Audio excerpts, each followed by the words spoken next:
Welcome back to the show, David Icke. Good to see you again. How are you? I'm good. I Battling have on. bad news for you. I just got back from the American Liberty Awards, and you and I were both nominated in the book category, and we lost. We lost to Alex Jones, though. Oh, okay. Yeah, whatever. Oh, I'm devastated.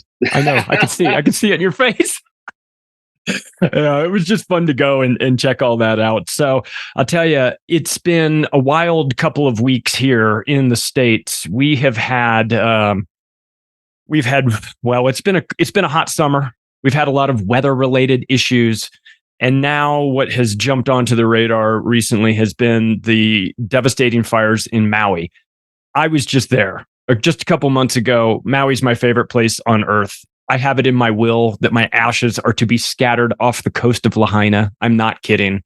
This is one of my favorite places in the world. I've been going there my entire life. I spent my 50th birthday specifically there. To me, it breaks my heart to see this. I am willing to accept a certain level of coincidence, and that's fine. And I fully understand that we're only less than a week out from this and we don't have all of the information. But I'll tell you what, they're making it very difficult for me to not put my tinfoil hat on when I look at a lot of the things that are happening here. But regardless of that, regardless of whether this is something that was natural, intentional, there is clearly an agenda to use the weather as the method of transforming society, because it's a very, listen, it's a great concept. It's the weather. We can't change. We can't do anything about the weather, except that we've been modifying it for 60 years.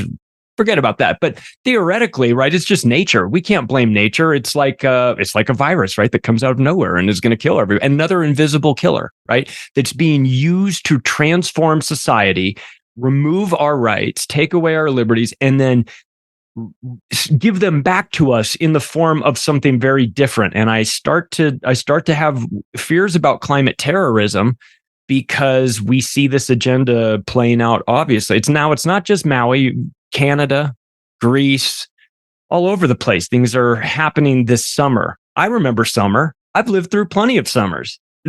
Now we're all boiling to death, according to the media. So, what is your take on this? We haven't been. No, it's been a terrible summer, especially July. Just rain and wind, and it's rainy and windy here today. So it's been happening in Europe, but it's not been happening here.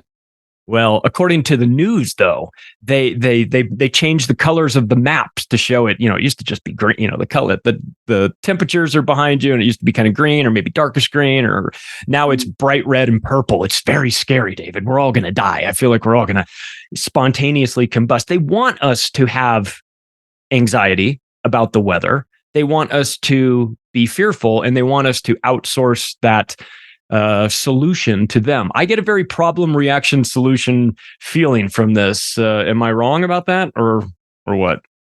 Yeah, well, I came up with a line, the phrase "the problem reaction solution" a long time ago. But there's also another version of that which I was talking about a long time ago, which is no problem reaction solution, and that's when you don't need a real problem, you need the perception of one, because people will respond from their perceptions. That's what the whole of this global conspiracy is about. It's about hijacking perception and thus dictating behavior, which comes from perception. So you can have a real problem, and the perception is there's a real problem. Or you can have a manufactured problem, a hoax that's not really a problem. But if the perception of the population is that there is a problem, well, there's no difference to whether there is or there isn't, because you perceive it, so you believe it, so you behave in the way that relates to your perception, your manipulated perception. And human-caused climate change is a no-problem reaction solution.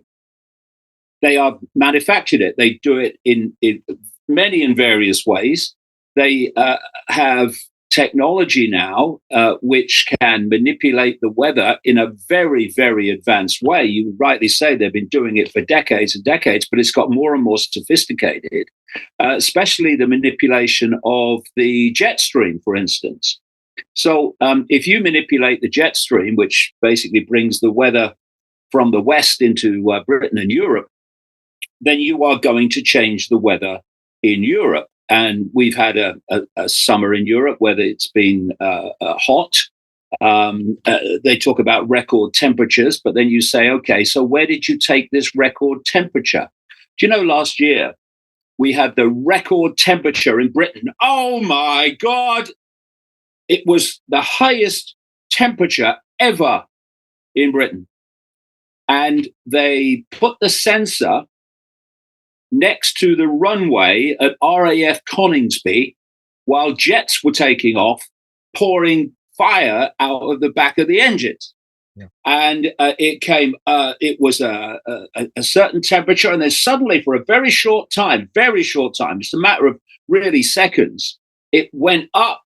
Record temperature, oh my God, and then came down again. I wonder what was happening on the runway when that was going on. And thanks for watching that clip. If you want to hear the entire episode in audio format, just go wherever podcasts are served, search for Macroaggressions, subscribe to the show, and please rate it when you get a chance. Thanks, everybody.